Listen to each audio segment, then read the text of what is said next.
उदका प्रमाणे जेजू क्रिस्ताचें शुभ वर्तमान 22/19 बोड 11 ते 28.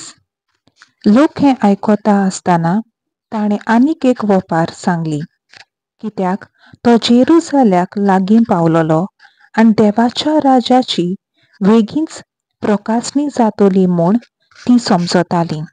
म्हणटूच ताणें सांगलें, कोण एक उंच कुल्लेचो मनीस आपणाक राजा करून घेवन परत येवचे खातीर एका पयशिल्ल्या देशांत गेल्लो आनी 10 सेवकांक आपोवन हाडून ताणें तांकां 10 इनाम वांटून दिलीं आनी म्हणलें, हांव परतून येसर हीं घेवन व्यापार धंदो करात.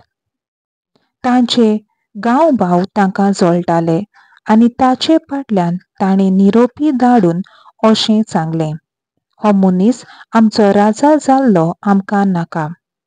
तरी पूण तो राजा जावन परत आयलो आनी ज्या सेवकांक ताणें दुडू दिल्लो तांतल्या जण एकल्यान कितलोसो वेपाराचो आदाव काडलो तें पळोवंक ताणें तांकां आपोवंक लायले.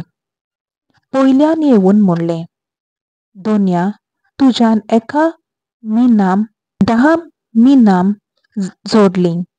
ताणें जबाब दिलो, शाबास, बऱ्या सेवका, इल्लेशे वस्तूंत तूं विस्वासी जालोय देखून हांव तुका 10 नगरांचे अधिकार दितां.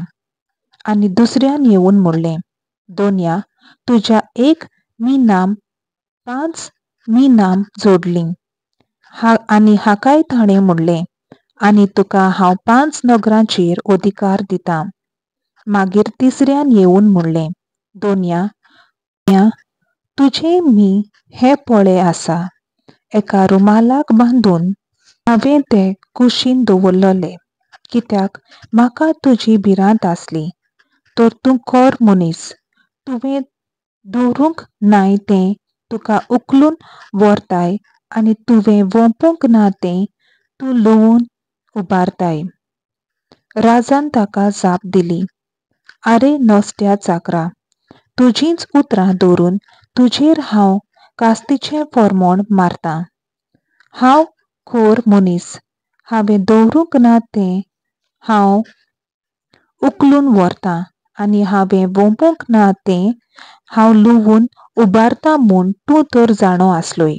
तशेंच जाल्यार म्हजो दुडू तुवें बेनकेंत कित्याक घालो नाय?